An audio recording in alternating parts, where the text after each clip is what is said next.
For some people, it takes a fatal mistake before they can learn to take responsibility for what they do. We begin in Lafayette, Ohio on January 28, 1992. As Paul Prater left us home that night, he never considered how one decision he would make for himself would affect so many other lives. In the afternoon, a couple of my friends stopped by. We started drinking and talking over old times. I suppose we stayed around there 2-3 hours.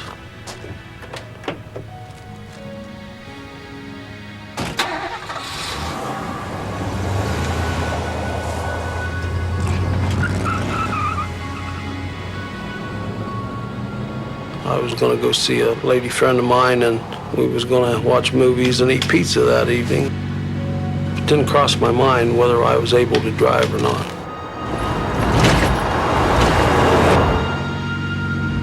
I remember going around the peak of the hill. After that, I don't recall anything until waking up in the trauma unit.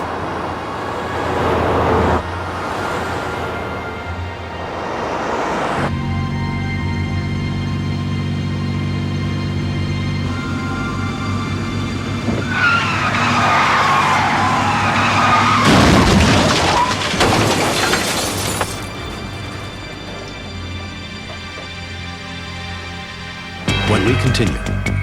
I could say this was a tremendous impact. I felt when I got out of the vehicle there were going to be serious injuries in this accident, if not fatalities. Sir, can you hear me?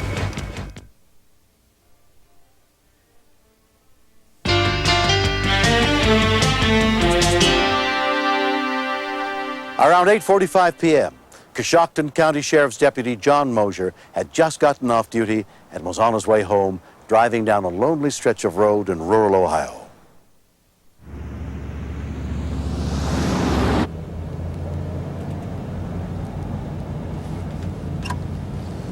Coshocton, I just drove upon an accident. I could say this was a tremendous impact. I felt when I got out of the vehicle there were going to be serious injuries in this accident, if not fatalities. Sir, can you hear me? I went up to the large pickup. The driver was laying across the seat, making noise and moving somewhat. I'll be back with you in just a second. I went up to the driver of the small pickup Can you hear me at all, sir? Can you hear me? and checked his vital signs for breathing or pulse and could find neither. The passenger was moaning and groaning. Ma'am, can you hear me? Yeah, I'm a deputy sheriff. I'm here to help you. I'm not sure that she understood really what was going on. She had serious facial injuries, and her legs were entangled in the metal and plastic of the dash. 40 Coshocton, have one. And she was in tremendous pain, and there was just nothing I could do to give her any assistance. EMS as quick as possible. I thought there was a good possibility that she would also die. Going up right now. We're going to have you out of there. Got this lady's pinned in. When the first firefighter arrived, the only thing we could try to do was physically force the door open, but it simply wouldn't release. It was just jammed too tight for us to force open. Turn up a little more, Dave. See if you can get in there. Can you get a bite on it, Dave? Can you get... The impact had compressed the cab of the small truck. No matter how hard we tried, we couldn't get the door to open.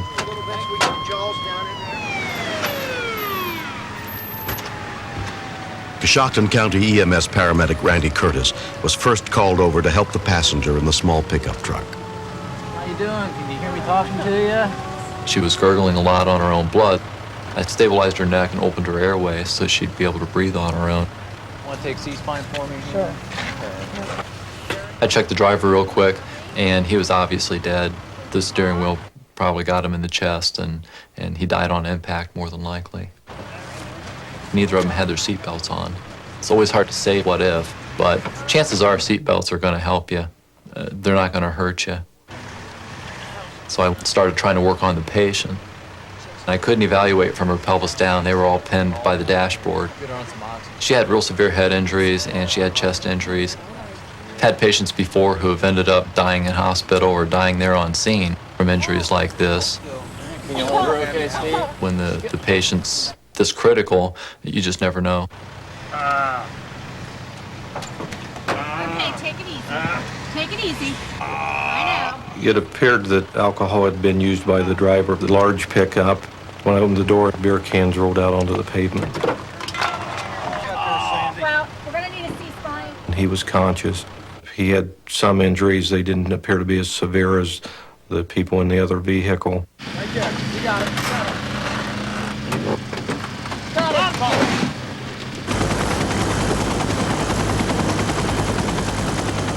SkyMed helicopter flight nurse Mary Ellen Morton arrived and began treating the female victim.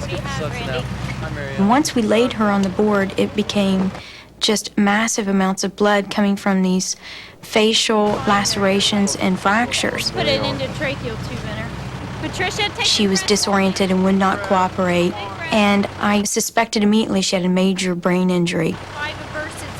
There was open fractures to both of the long bones in her legs, and in order just to maintain any kind of blood pressure on her, we had to give a lot of fluids. Clothes cut off, get the mask pants on. We packaged the patient as quickly as possible because we knew that she'd already been in the vehicle for at least 40 minutes, and I felt her injuries were so serious that she could have died at any moment. Most of the time, when we're involved in accident scenes, drinking and driving has something to do with it, and the effects are devastating.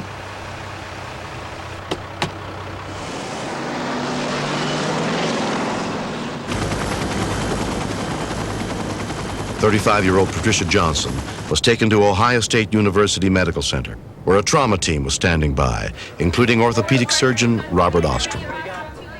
Anytime someone's killed in a car accident, we're very concerned because that means there's serious injuries to the person that survived that car accident. Okay, let's see what we got. Is all the fluid on the DPM? We got a large open wound down here. She had 2 massive wounds of her left leg. You got a fracture on this side too, okay. All right, x-ray. Clear. Good. Her hip joint on the left side was shattered. She lost 3 inches of bone from her thigh bone on the left, and the thigh bone on the right was also broken. Okay, let's make arrangements for her to go to the OR. Somebody. I was upset to see such severe injuries in the patient, and then to find out a drunk driver had caused these injuries. Patricia underwent more than 10 hours of surgery, but remained in a coma. Her husband, David, and her parents, Betty and George Fries, were not able to see her until the next day. Unbelievable. I wanted to just tell her how much I loved her. Just please wake up. Well, that was tough seeing her that way. I just figured she was gone. I'd never get her back home.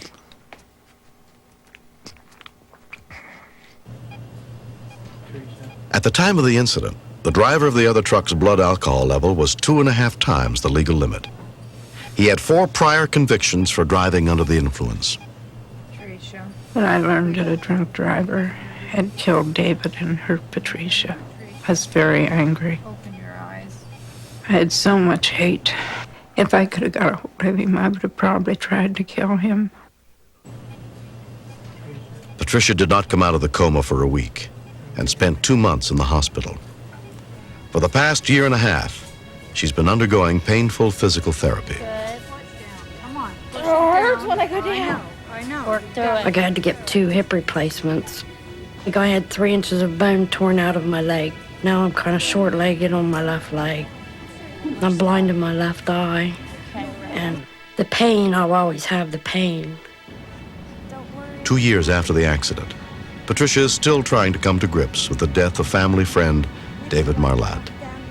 It was hard for me to find out David was killed. He was a close friend. He took my dad and me fishing all the time.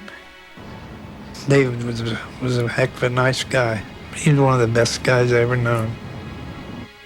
I don't know, it just seems like I just don't care for fish much anymore since he's been gone.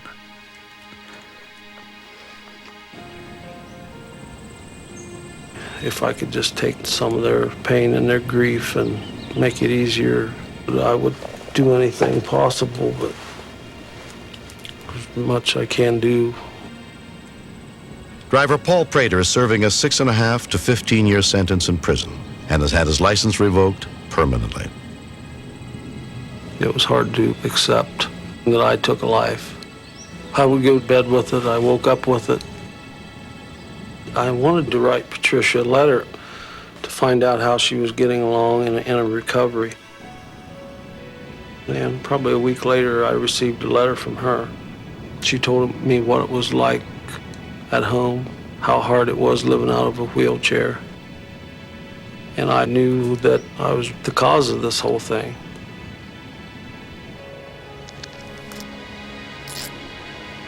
Paul now speaks to high school students in hopes that others can learn from his mistakes. Believe me, this is not what I had in mind for my future. When I look around, I have to wonder how many of you out there are going to be wearing these because you thought, like I thought, this can't happen to me. I've got control over my life. Recently, Patricia also began attending to try to share her suffering and her loss. I can't say enough about the pain that I put these families through.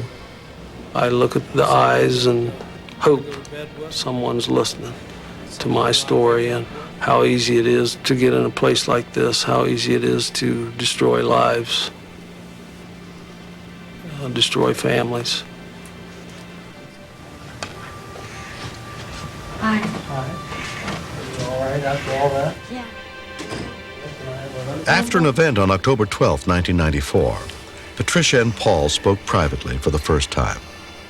We wrote quite a few letters.